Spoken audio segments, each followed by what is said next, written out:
దేవునికి మహిమ కలుగును గాక.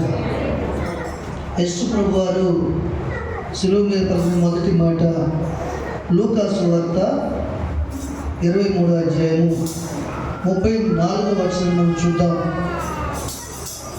తండ్రి వీరేమి చేస్తున్నారో వీరిరువురు గనుక వీరిని క్షమించమని చెప్పింది. యేసు ప్రభువారు శిలువ మీద పలుకుతున్నటువంటి మొదటి మాట ఎవరితో చెప్తున్నారైనా? ఎవరితో చెప్తున్నారండి?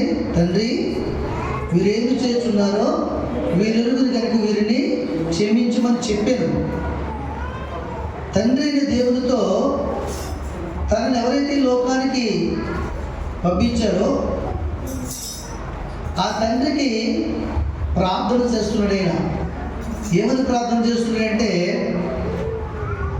ఆయన భూలోకంలోంచి వచ్చిన మొదలు ఇప్పటి వరకు కూడా అనేక మనుషులు ఆయన్ని హేళన చేసిన, బాధించిన, అపహసించిన, ఆఖరికి శిలువమానికి అప్పగిస్తున్నా సరే తండ్రి అయినటువంటి దేవునికి చెప్పుకుంది ఏంటంటే, తండ్రి వీరేమి చేస్తున్నారో వీరు ఎరుగరు కనుక వీరిని క్షమించు. నిజానికి బరబ్బా మంచి వ్యక్త, నేను మంచి వ్యక్తినా తెలుసుకుంటే, నేను ఎందుకు నిమిత్తం వచ్చానో తెలుసుకుంటే, నేను ఎక్కడి నుంచి వచ్చానో తెలుసుకున్నట్లయితే నిజానికి నన్నే కోరుకునేవారు వారు. కానీ నన్ను కోరుకోకుండా బరబ్బాని కోరుకొని నన్ను శ్రమలకు అప్పగించడానికి వారు ఇష్టపడ్డారంటే నేనెవరో వారికి తెలియదు. నేనెవరో వారికి వారి కొరకే ప్రాణం అర్పించడానికి ఈ లోకానికి వచ్చిన సంగతి తెలియదు. వారి కొరకు నన్ను నీవు ప్రతిష్ఠ చేసి లోకానికి పంపించిన సంగతి కూడా వారికి తెలియదు. తెలియకే బందిపోటు బరబ్బాని కోరుకున్నారు తప్ప తెలుసు మాత్రం. కానీ వారు నాకు ముళ్ళ కిరీటం పెట్టినా, నా వస్త్రంలో చింపి వేసినా, నా ముఖం మీద ఉమ్ము పోసినా, రెల్లుతో నన్ను కొట్టినా, ఏమి చేసినా సరే వారు తెలియకే చేశారు, తెలుసు మాత్రము కాదు. కాబట్టి నీ సన్నిధానం వీరిని క్షమించమని చెప్పాడు దేవునికి మహిమ కలుగుగాక. అంటే యేసు ప్రభు వారు ఈ లోకానికి మొట్టమొదటిగా ఇచ్చినటువంటి భాగ్యం ఏంటంటే, ప్రతి మనిషి కూడా వారి పట్ల చేసినటువంటి అపహాస్యమును, అన్యాయమును, అక్రమమును కూడా క్షమించువారు మనసు కలిగి ఉండాలని ఈ ప్రపంచానికి దేవుడు నేర్పించాడు. ఏం కలిగి ఉండాలని? మనం క్షమించే మనసు కలిగి ఉండాలి. చూడండి, ఇందాక మనం మాట్లాడుకున్న రీతిగా మన వాళ్ళని మనం క్షమిస్తాం, మన వాళ్ళని మనం క్షమిస్తాం. ఎందుకంటే వాళ్ళతో కలిసి వచ్చి ఉంటారు కనుక. ఈరోజు క్షమించలేదనుకో రేపైనా క్షమిస్తాం, కలిసిపోతాం, సమాధాన పడతాం. అవును కదండి. మన పిల్లలు తప్పు చేశారనుకోండి, చిన్నపిల్లలు కదని వాళ్ళని క్షమిస్తాం. మన బంధువులు మన పట్ల తప్పు చేసి అపహాస్యం చేశారనుకోండి, వాళ్ళని కూడా క్షమిస్తాం. కానీ మనం క్షమించలేనిది ఎవరో తెలుసా? మనం క్షమించలేని గుంపు ఒకరు ఉన్నారు.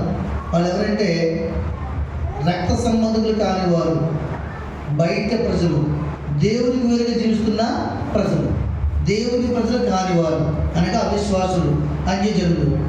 వారిని మాత్రం మనం క్షమించడానికి ఇష్టపడం. దేవుని స్తోత్రం. ప్రభుకి ఇక్కడ అన్ని జనులని, అవిశ్వాసులని, దేవుని ఎరిగిన వారిని ఇక్కడ ఆయనకి ఏమీ లేదు. భూలోకంలో ప్రతి ప్రాణి కోసం వచ్చాడు. ప్రతి మనుషుల కొరకు తన ప్రాణాన్ని అర్పించడానికి వచ్చాడు. కాబట్టి ఆయనకు లేని తేడా మనం కలిగి ఉండకూడదు. మనం క్రైస్తవులమైనప్పుడు కూడా, ఆయన బిడ్డలమైనప్పుడు కూడా మనము మరి ముఖ్యంగా ఇతరులను ప్రేమించి క్షమించే మనసు మనకు కలిగి ఉండాలి.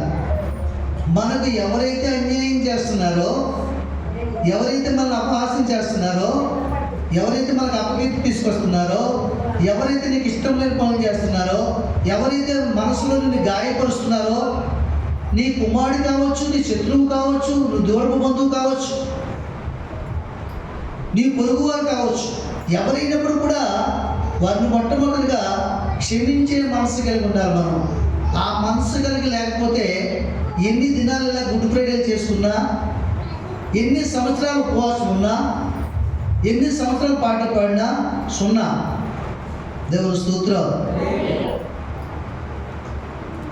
క్షమించే మనసు కలిగి ఉండాలంటే ఇంకో మనసు కూడా మనకి రావాలి. ఇంకో మనసు కూడా ఉండాలి మనకి. ఏంటా మనసు? ఏమ్మా, క్షమించే మనసు రావాలంటే మొట్టమొదటి ఇంకో మనసు ఉండాలి మనకి. ఏ మనసు అది? ఏమ్మా, ఏ మనసు? ప్రేమించే మనసు. మొట్టమొదటిగా వాళ్ళని ప్రేమిస్తేనే కానీ మన హృదయంలో వాళ్ళు మనం క్షమించలేము. వాళ్ళు ఇష్టపడితేనే క్షమించగలం. వాళ్ళంటే మన మనసు ఇష్టం లేదనుకోండి, క్షమించగలమా? క్షమించలేమండి.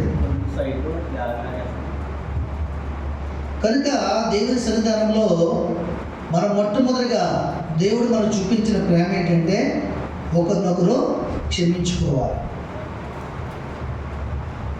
రెండోది ప్రేమించే మనసు కలిగి ఉండాలి.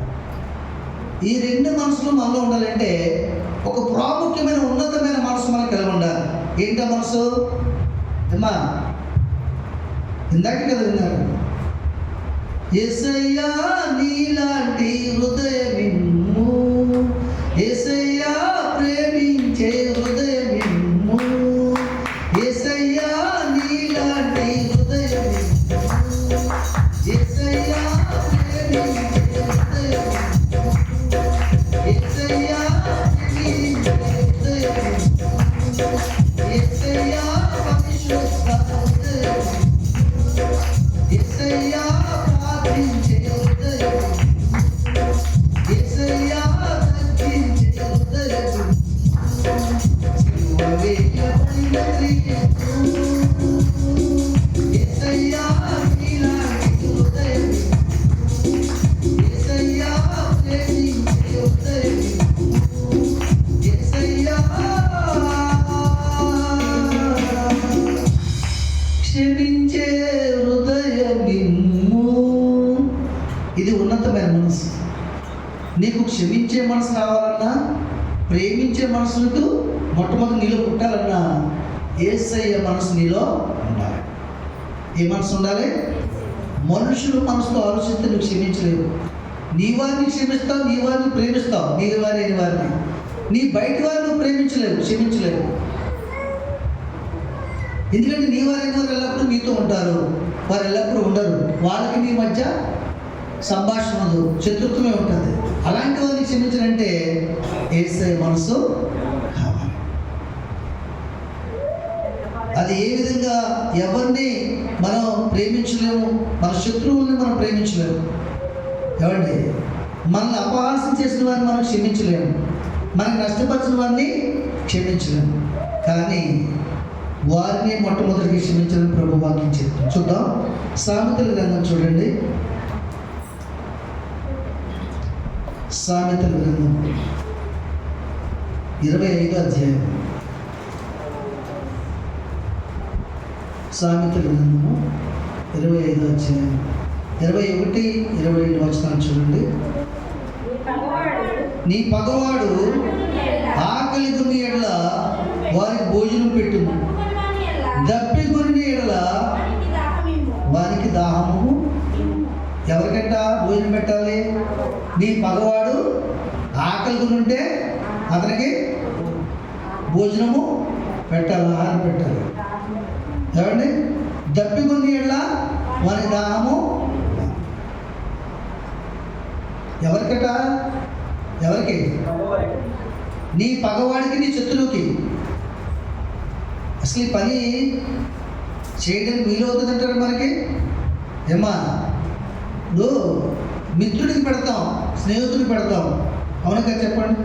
వాళ్ళు తినొచ్చమన్నా సరే కొద్దిగానే తినండి, కొద్దిగానే ఎంగిల్ చేయండి, కొద్దిగానే చేయబడుకోండి అని బతిమాలు పెడతాం. కానీ ఎవరు పెట్టమన్నాడు దేవుడు? నీ పగవాడు ఆకలి కొనిలా వారి భోజనం పెట్టుము, ఒకవేళ దాహం కొనింటే దాహం కూడా తీర్చు. ప్రతి మనిషికి ఈ లోకంలో శత్రువు ఉంటాడు, పగవాడు కూడా ఉంటాడా? ఎవరికైతే 6 నెలలు సంవత్సరానికి ఉంటాడేమో, కానీ మనకు ప్రతిరోజు శత్రువు ఉంటాడు, ప్రతిరోజు పగవాడు మన వెనకాలే ఉంటాడు. కాబట్టి పగవాడు అంటే అపవాది అనుకుంటారే మీరు. అపవాది కాదు. మీరు ఎవరైతే మీకు ఎట్టులో వాళ్ళే మీ పగవాడు, మీకు ఇష్టపడరు. ఎవరైతే మిమ్మల్ని అవమానపరుస్తారో, ఏం చేస్తారో వాళ్ళే మీ శత్రువు. అలాంటి వాళ్ళు ఆకలిగా ఉంటేనట ఏం చేయాలి? మనం భోజనం పెట్టాలట. కానీ మనం ఏం కోరుకుంటాం? మానవులు అవిశ్వాసులు ఏం కోరుకుంటారంటే పగవాడు ఎప్పుడు చెప్తాడా అని కనిపెడతారు, ఎప్పుడు నాశనం అవుతాడా అని కనిపెడతారు, ఎప్పుడు వాడి జీవితం పాడైపోద్దా, ఎప్పుడు వాడి వ్యాపారం పాడైపోద్దా, వాడి పిల్లలు పాడైపోతారా, వాడి ఇల్లు ఎప్పుడు కూలిపోద్దా అని ఆలోచన చేస్తారు. ఎవరు చెప్పండి? దేవుని మనసు లేని వారు. వారు విశ్వాసులు కావచ్చు, అవిశ్వాసులు కావచ్చు, క్రైస్తవులు కావచ్చు, క్రైస్తవేతరులు కావచ్చు. దేవుని మనసు ఏంటి? మొట్టమొదటిగా ప్రేమించే మనసు, రెండోది క్షమించే మనసు, మూడోది పెట్టే మనసు, ఇచ్చే మనసు. దేవుని స్తోత్రం. ఈ 3 గుణాలు దేవునివి. ఏమండి? కాబట్టి ఆయన ఏం చెప్తుంది? నీ పగవాడు ఆకలి ఉంటే ఏం చేయాలంట? భోజనం పెట్టాలి. నీ కోడలు కావచ్చు, నీ కొడుకు కావచ్చు, నీ శత్రువు కావచ్చు, పగవారు కావచ్చు, బయట వారు కావచ్చు, ఎవరైనా సరే, ఎవరి విషయమైనా సరే ఎందుకు చేయమంటాడు దేవుడు? ఈ మాట మన మనసును అండర్లైన్ చేసుకోవాలి. అందరూ అతని సంతానమే. ఒకరు ఎరిగి దేవుని చిత్తాన్ని జరిగిస్తున్నారు, ఒకరు ఎరుగకే భక్తి చేయలేకపోతున్నారు. ఒకనొక దినం వచ్చినప్పుడు వారు ఎరుగుతారు, ఎరిగినప్పుడు తప్పగా తండ్రిని దేవుని మహిమను చూస్తారు. వారు నీలాగా నాలాగా ప్రార్థన చేస్తారు. దేవునికి స్తోత్రం. ఈరోజు నీకు పగవారు అనుకున్న వాళ్ళే రేపు పొద్దున్న నీ ముందు వాక్యం చెప్తూ, పాటలు పడుతూ, నీ కొరకు ప్రార్థన చేయవాలని దేవుడు నిలబడతాడు. దేవుని స్తోత్రం. కాబట్టి ఎవరిని కూడా మనం తక్కువగా చూడకూడదు, ఎవరిని కూడా పాపులుగా ఎంచకూడదు. అర్థమవుతుందండి? దేవుని ఎదుగు వచ్చి వారిని, రాని వారిని కూడా ఎక్కువగా మనం ప్రేమించి ప్రార్థన చేయాలి వారి కోసం. కాబట్టి చెప్తున్నాడు, ఎవరికంటా? నీ పగవాడు ఆకలితో భోజనము పెట్టాలి. అది ఎవరి మనసు? క్రీస్తు మనసు. అతను దాహం కోరుంటే అతను దాహం కూడా ఇవ్వాలండి. రెండోది ఏం చెప్తున్నా అక్కడ? అదండి, అట్లు చేయుట చేత వాని తల మీద నిప్పులు కుప్పగా పోయిదువు, యెహోవా నీకు ప్రతిఫలము ఇచ్చును. దేవునికి మహిమ కలుగును గాక. అలా నువ్వు చేసావనుకో, అతని తల మీద నిప్పులు కుంపటి నిప్పులు పోసినట్టు ఉంటుంది అంటున్నాడు. దేవుని స్తోత్రం. అతన్ని ఏమి పగతో, ద్వేషంతో కత్తెట్టుగా నరకక్కర్లేదు, కర్రతో కొట్టక్కర్లేదు. అతను ఆకలితో ఉన్నప్పుడు, అవసరంలో ఉన్నప్పుడు, పాడైపోయినప్పుడు అతని గురించి ఆలోచన చేసి అతను సహాయం చేయవరకు ఉంటే వారికి ఒక ఆలోచన కలుగజేస్తావు. ఇంత మంచి మనసు ఉన్న వాళ్ళక నేను హాని చేశాను, ఇంత మంచి హృదయం ఉన్న వాళ్ళకి నేను నష్టపరిచాను, వారి చేతులు పాడు చేశాను, వారి తోట నరికాను, వారు చూడకుండానే వారి పిల్లలు పాడు చేయనుకున్నాను, మంచి స్వీట్లో విషము కలిపి వాళ్ళ పిల్లలకి ఇవ్వాలనుకున్నాను నేను. శత్రువు అలాంటి పనులు చేస్తాను, మరి పడుతున్నాను అని ఆలోచనలు కలుగు చేసినప్పుడు అతనికి మారు మనసు వస్తుంది. వస్తుందా చెప్పండి? వస్తుంది కదా? వస్తుంది. వచ్చిన వ్యక్తిని చూపించిన మీకు అలాగా సౌలు ఎప్పుడు దావీదు తడుముతూనే ఉండేవాడు, ఎప్పుడు చంపేద్దామని పక్కపడి తిరుగుతూ ఉండేవాడు. ప్రార్థన ఉన్నప్పుడు పాటలు పాడుతున్నప్పుడు కూడా ఈటలు తీసి గోడకు బిగించుకుని దిగిపోయి చచ్చిపోవాలనుకున్నాడు. ఒకరోజు సౌలే దావీదు అనుసరులకు అప్పగించబడ్డాడు. ఎవరికి? దావీదు అనుసరులకి అప్పగించబడ్డాడు. అప్పుడు వారు ఆలోచన చేశారు, అతను చంపేయాలని ఆలోచన దావీదుకి తెలియజేశారు. నీ శత్రువు మాకు దొరికాడు, ఎప్పుడు నిన్ను బాధించేవాడు, నువ్వు మాట ఇస్తే, ఒక సెలవిస్తే, ఒక మాట సెలవిస్తే ఒక్క దెబ్బతో చంపేస్తామన్నాడు. అప్పుడు దావీదు ఏమాడు? చంపేమన్నాడా? ఏమన్నాడు చెప్పండి? ఎన్నిసార్లు అండి ఆఖరికి గోడ దూకెళ్ళిపోయి మేకా ఇంట్లో కూడా దాగుకున్న సంగతులు ఉన్నాయి. ప్రాణం దాచుకుని పరిగెట్టేవాడు, భయంతో పరిగెట్టేవాడు దావీదు. ఎదిరించడం కాదు, జీవము గల దేవుని మొదటి సేవకుని, ప్రధాన సేవకుని నేను ఎదిరించుకుని నేను అమ్మాటవాడిని తగ్గించుకున్నాడు. అక్కడ దావీదు కంటే ముందు సౌలు అభిషేకించబడ్డాడు, ఇశ్రాయేలు రాజుగా ఉన్నాడు. అవునా కదా? వీళ్ళు ఎప్పుడైతే చంపేస్తామో మాట సెలవుమన్నారో వెంటనే అంటాడు, జీవము గల దేవుని సేవకుల వరకు అట్లు ఆలోచన చేయడానికి ఎవడు మీకు అధికారం ఇచ్చాడు? నాకంటే ముందుగా అభిషేకింపడినవాడు, ఇశ్రాయేలు ప్రజలు రాజుగా దేవుడు ఎన్నుకున్నవాడు, అతని గురించి విచారించుకొని ఆలోచన చేయడానికి ఎవరు అధికారం ఇచ్చాడు మీకు? ఇలాంటి తలంపులు మరొకసారి మీకు వచ్చినట్లయితే మీరు ఎదురించి తలుపుతారు. నిజానికి ఆ మాటకి బాధ వస్తుంది కదా, వస్తుంది. లోకరీతిగా ఆలోచన చేస్తే మేము ఇతను మేలు కోసం చెప్తుంటే మమ్మల్ని దూరపరుచుకుంటానంటున్నాడు, శత్రువుని దగ్గరికి చేర్చుకుంటానంటున్నాడు అని ఆలోచన వస్తుంది కదా. ఏమండి? అది ఎవరి మనసు చెప్పలేదు, అది ఎవరి మనసు? దేవుని మనసు. ఎస్, దేవుని మనసు కలుగున్నాడు కాబట్టి అలాగే చెప్పగలిగాడు. అందుకనే దేవుడు కూడా సాక్ష్యం పలిగాడు దావీదు నిమిత్తమే. దావీదు చెప్పాలి మీరు, దావీదు నా హృదయానుసారుడు అనగేంటి? నా మనస్సు కలిగిన వాడు, నా ఆలోచన విధానం కలిగిన వాడు, నా ప్రవర్తనాలు కలిగిన వాడు. దావీదు ఆలోచన హృదయ స్వభావం ఎలా ఉంటుందో నా స్వభావం అలాగే ఉంటుంది. నా హృదయ స్వభావం ఆలోచనలు ఎలా ఉంటాయో దావీదు ఆలోచన కూడా అలాగే ఉంటాయని ప్రపంచానికి దేవుడే సాక్ష్యము ఇచ్చాడు. ఈ మాట విన్న తర్వాత నిజంగా చచ్చిపోయాడట. ఎవరు? సౌలు. ఏ విషయంలో చచ్చిపోయాడు? పక్క విషయంలో చచ్చిపోయాడు, ద్వేషం విషయంలో చచ్చిపోయాడు.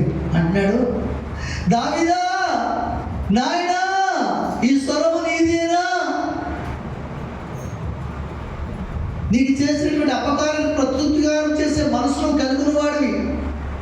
ఇంతకాలం నిన్నా ఇంత మనసు కలుగున్న వాడినా నేను తరిమాను, ఇంత దేవుని మనసు కలిగిన వాడిని చంపేయాలనుకున్నాను.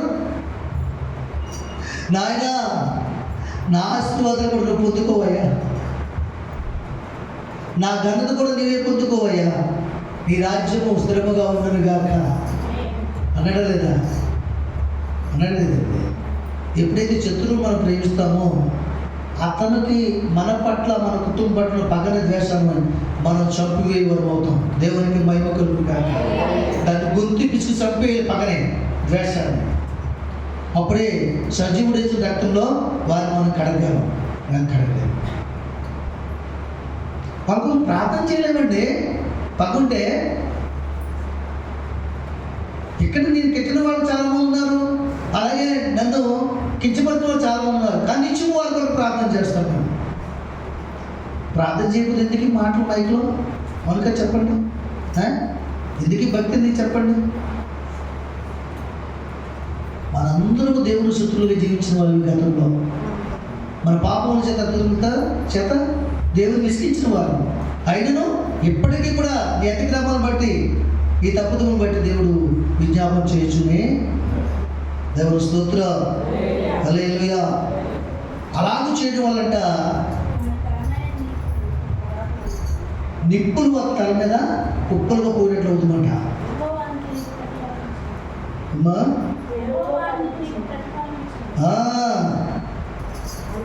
యెహోవా అందుకు నీకు ప్రతిఫలము ఇస్తాడు. చూసారా?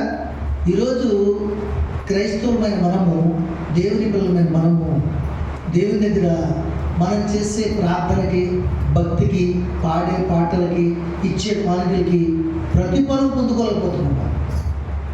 ప్రతిఫలం పొద్దుకొలపోత కారణం ఏంటంటే నీ మనసులో నీ పొరుగు వారి నిమిత్తం పగలు చంపుకోవట్లేదు, ప్రార్థన చేయట్లేదు. ప్రార్థన చేయట్లేదు నువ్వు. అతను చనిపోవాలని ఆలోచన చేస్తున్నావు. అతను పగ చనిపోవాలని ఆలోచన చేయట్లేదు. సుపీరియర్ ఇది.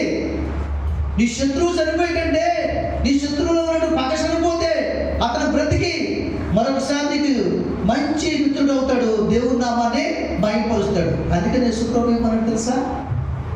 పగవాడు చనిపోవడం నాకు ఇష్టం లేదు, వాడు మార్పు నుండి పగ చనిపోయి నా కొరకు జీవిస్తేనే నాకు ఇష్టం. తీసుకెళ్ళి ఉంటుంది అన్నమాట. దుష్టుడు చనిపోవడం నాకు ఇష్టము, నాకు ఏమాత్రం కూడా ఇష్టం లేదు. నాకు ఇష్టం లేదని కూడా అనలేదు, నాకు ఏమాత్రం కూడా ఇష్టం లేదు. వాడు మార్పు నుండి జీవిస్తేనే నాకు ఇష్టం. దుష్టుడు అంటే ఎవరు? దేవుని శత్రువు కదా. దేవుడు అదే కోరుకున్నాడు. ఒక దుష్టుడు చనిపోవడం కంటే వాళ్ళు ఉన్న పగ ద్వేషం పాపం చనిపోతే వాడు మార్పు చెంది ఆయన నామాన్ని మహిమపరుస్తాడు, అనేక మాదిరిగా జీవిస్తాడు. అది యోగ్యమా లేదా ఆ విధంగా చనిపోవడం యోగ్యమా? మీకు అర్థమైనట్టు చెప్తాను. ఇప్పుడు నేనే ఉన్నాను, నాకు ఒక భయంకరమైన రోగం వచ్చింది నేను చేసిన పాపాన్ని బట్టి. ఆ రోగంతో చచ్చిపోవాలని మీరు కోరుకోవడం మంచిదా? లేదా ఆ రోగంలో ఉన్నటువంటి పాపాన్ని తెలుసుకుని ఆ రోగము బాగుపడిన తర్వాత బాగు చేసుకున్న తర్వాత నేను జీవించి అనేకుల కొరకు దేవుని నామం మహిమార్థమై జీవించడం ముఖ్యమా? అర్థం కలదా? అర్థమైతే మాట్లాడతాయి. చెప్పండి. నేను మార్పు చెంది రోగంతో చనిపోతే మీకు లాభమా లేదా దేవునికి లాభమా? ఆ రోగం పోయి మార్పు చెంది అనేకుల కొరకు జీవించడము లాభమా? ఎస్, అనేకుల కొరకు జీవించడమే లాభం. నేను చనిపోవడం వల్ల నువ్వు ఒక్కదానినే తృప్తి పడతావు, నీకు నా మీద పగ ఉంది కాబట్టి, ద్వేషం ఉంది కాబట్టి. కానీ నేను బ్రతికితే లక్షల మందిని తృప్తిపరుస్తాను. నాకు జీవం ఇచ్చిన దేవుడిని తృప్తిపరుస్తాను. అది దేవుని ఉద్దేశం, దేవుని మనసు. కాబట్టి ఎప్పుడు కూడా ఎవరి మీద కూడా నీ పగ ద్వేషము నెరవేర్చుకోవాలన్న ఆలోచన ఎప్పుడు విడిచిపెట్టు. ఆ పగ చచ్చిపోవాలి, ఆ మనిషి బ్రతికి ప్రేమ కలిగి జీవించాలి. అర్థమవుతుందా? అతనిలో ఉన్న పగ చచ్చిపోవాలి నీ మీద, నీకు అతనిలో ఉన్న పగ నీ హృదయంలో చచ్చిపోవాలి. నువ్వు అతని కోసం ప్రార్థన చేయాలి. అతను బ్రతికినంత కాలం దేవుని నామాన్ని మహిమపరుస్తూ నీకంటే బాధ్యకరంగా జీవించాలి. అది నిజమైన ప్రేమ. హల్లెలూయా. దానికోసం ప్రయాసపడండి. ఏది మనతో కాదు. కాలు చేయి పడిపోతే చాలండి, కదలే. మనకందరూ సేవ చేయాలి. ఏం చూసుకుని గర్విస్తాం మనం? ఏం చూసుకుని గర్వించగలం చెప్పండి? అప్పుడు వాడు వచ్చి ఇల్లు పట్టుకెళ్ళిపోతే అంతటితో అయిపోతుంది. ఒక ఆలు చేయి పడిపోతే ఎంతతో అయిపోతుంది. నీ మూత వంకర అయిపోతే నీ అందమంతా పోతుంది. నీ పేరున్న వంకర మూతని పిలుస్తారు. నీ కన్నులో కన్ను చెడిపోతే గుడ్డిదాన్ని పిలుస్తారు. రెండు కన్నున్నా సరే. అసలు ఆలోచన చేయండి.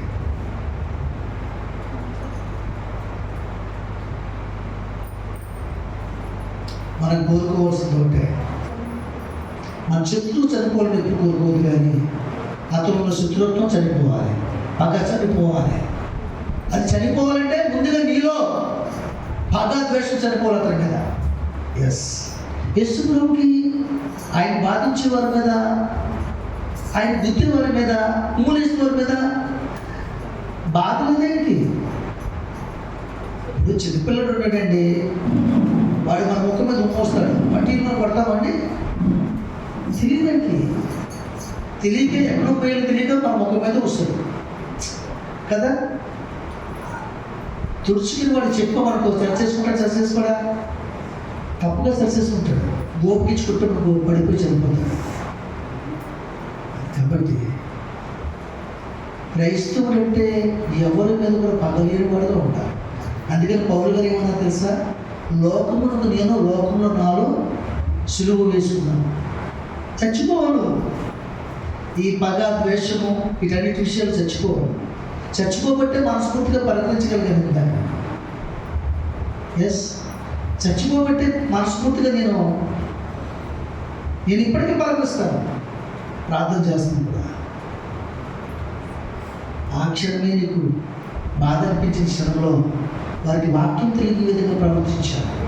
వారి లోకానుసారం గంటలు కోరుకుంటున్నారు, ఈ లోక సంబంధం గొప్పలు కోరుకుంటున్నారు, కానీ దేవుని చిత్తం జరిగించి వారి మనసు లేదని అనుకోను. నీకు బాధ ఉంటుందేమో అనుకుంటుంటుందా? అనుకోకుండా ఆడు నన్ను కించిపోతాడా, వాడు నన్ను హేళన చేస్తాడా, ఆడు బతికేంటి నా బతికేంటి అనుకున్నావు అనుకో, అగ్నిగుణం అయిపోతుంది నీ హృదయం. అవునుగా చెప్పండి. ఈ మనసు కలిగి ఉంటారు, దేవునికి మహిమ కలిగి ఉంటారు. అలాగే మరొక మాట చూపిస్తాను చూడండి, సామెతల గ్రంథము 4వ అధ్యాయం 10వ వచనం చూడండి.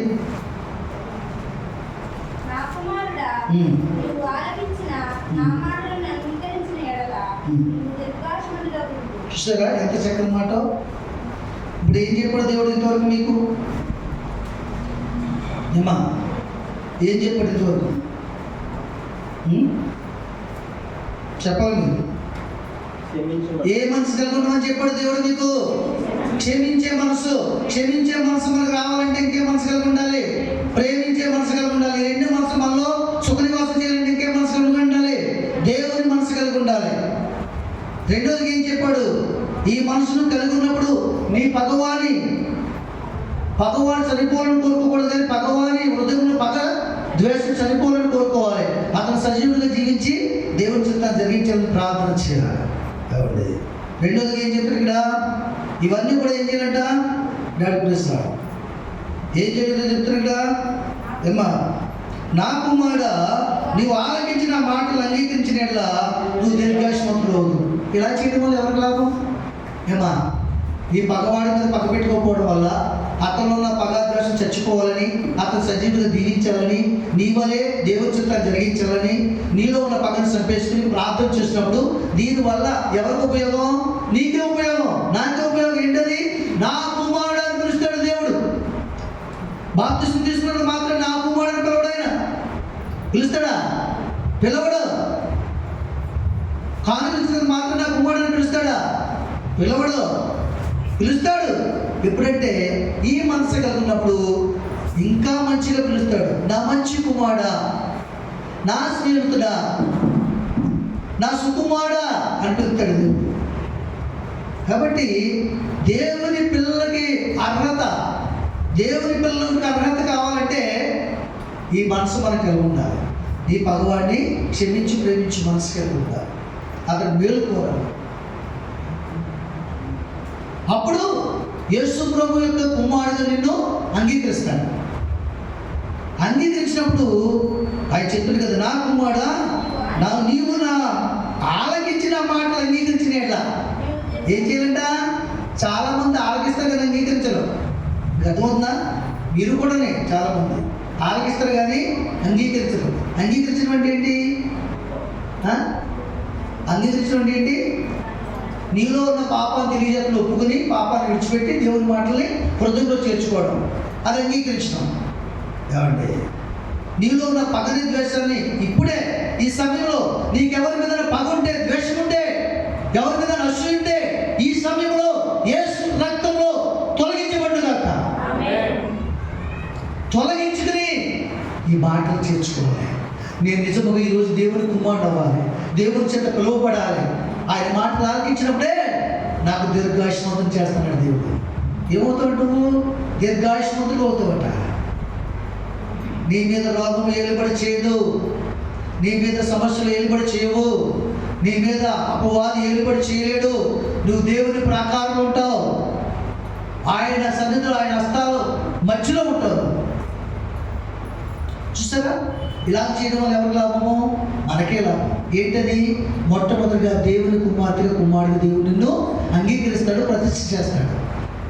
ఆలకించి అంగీకరించే మనసును కూడా దేవుడు ఇవ్వాలి మనకి. మనం అడగాలి, కూర్చుని పోవడం కాదు. నాయన నాతో మాట్లాడు ప్రభు, నువ్వు మాట్లాడిన ప్రతి మాటను కూడా మనసు పెట్టింది, దాని ప్రకారంగా ప్రవర్తించే జీవిత విధానాన్ని నాకు కలుగజేయని ప్రార్థన చేసుకుని కూర్చోవాలి. దేవుని స్తోత్రం, హల్లెలూయా. చెప్తుంది కదా, నువ్వు ఆలకించి నా మాటలు అంగీకరించిన ఎడల నువ్వు దీర్ఘాయుష్మంతుడు. దీర్ఘాయుష్మంతుడు అంటే ఏంటి? ఈ భూమి మీద ఒక 110 సంవత్సరాలు జీవిస్తే దీర్ఘాయుష్మంతుడా? చెప్పండి. ఓ 200 సంవత్సరాలు జీవించిననుకో దీర్ఘాయుష్మంతుడా? ఈ భూమి మీద నువ్వు ఎన్ని సంవత్సరాలు జీవించినందుకు కాదు కావాల్సింది ప్రభుకి. పరలోక రాజ్యంలో నివసించే యోగ్యతను పొందుకున్నావా లేదా అన్నదే అది. ఈ భూమిలో ఏమైపోద్ది, ఆకాశంలో ఏమైపోద్ది, సూర్యచంద్ర నక్షత్రాలు కనపడవు, ఇదంతా అంతమైపోతుంది. అయినా సరే వాడబారని దేశము, అంతమవని దేశము, నీ ఆధార్ కార్డు అక్కడ ఉంది. ఆ ఆధార్ కార్డు బాప్తిసము, మారు మనసు. దేవుని స్తోత్రం. అక్కడ నిత్యము నిల్చుంటావు, దీర్ఘాయుష్మంతుడు అవుతావు. లేకపోతే ఈ లోకంలో ఎంత ఆయుష్ ఇచ్చాడు దేవుడు, అంత ఆయుష్ జీవించి చనిపోయి పరదేశంలో కాకుండా పాతాళంలో చేర్చబడి ఒక దినం తిరుగు దినంలో అగ్నిగుండంలోకి త్రోయబడతాం. దేవుని స్తోత్రం. హల్లెలూయా. కాబట్టి పిల్లరా, మనం దీర్ఘాయుష్మంతులకు ఇష్టమా, లేకపోతే పాతాళానికి చేర్చబడి అగ్నిగుండంలో చనిపోవడం ఇష్టమా? చెప్పాలి మీరు, చెప్పండి. మీకు బంగారం కావాలి, వెండి కావాలంటే ఏది కోరుకుంటారు? ముందు బంగారం కోరుకుంటాం, విలువైంది కాబట్టి. అలాగే దీర్ఘాయుష్మంతులకు ఇష్టమా, పాతాళానికి పాత్రలకు ఇష్టమా? ఎస్, మీకు దేవుడు దీర్ఘాయువు కలుగు చేయను గాక. ఆమేన్. మీరు ఏది కోరుకుంటారో అదే ఇస్తానంటాడు లేదా దేవుడు. ఎవడు ఏ రేవు కోరుకుని తన పడవని తోసుకుని వెళ్ళాలనుకుంటాడో ఆ రేవు తెలుస్తానండి ఆయన. కాబట్టి అడిగినప్పుడు మీరు చెప్పాలి, అడుగుతుంది నేను కాదు, మీ తండ్రి అయిన దేవుడు. అవునంటారా కాదంటారా? వాక్యము పరిశుద్ధాత్మ దేవుడు మాట్లాడుతున్నప్పుడు మిమ్మల్ని అడిగినప్పుడు మీకు ఏది కావాలో అడగాలి. అడగండి కావాలంటే నరకం కావాలని, అది కూడా ఇస్తాడు ఆయన. ఆయన చేతిలో ఉన్నాయి కదా. కాబట్టి అడిగినప్పుడు మనం సమాధానం చెప్పేవారుగా ఉండాలి. ఏమా నీ ఆధార్ కార్డు ఏదైనా అడిగారు అనుకోండి, అధికారులు ఎవరైనా పిలుస్తాను ఇవ్వడానికి, ఆధార్ కార్డు తర్వాత రేషన్ కార్డు తెచ్చిన డాక్యుమెంట్ల ముందు అసలు ఈ లైఫ్ చెక్ చేయాలంటే లోపల ఆధార్ కార్డు ముందు ఇవ్వాలి, ఆ తర్వాత రేషన్ కార్డు, ఆ తర్వాత ఇంటి పన్ను, ఇంకా రకరకాలుగా అడుగుతాడు. అవునే కదండి. కాబట్టి మనం ఏం చేయాలంటే పిల్లరా, దేవుడు అడిగే ప్రతి దానికి సమాధానం ఇచ్చేవారుగా ఉండాలి. అప్పుడే ఆయన ఆస్తిలో భాగము, ఆయన చిత్తంలో కృపా ఘనత మనకి కలుగురుగా. ఆమేన్. దేవుడి మొదలు దీవించుగా. ఎన్నో మాటలు ప్రవేశిస్తాం.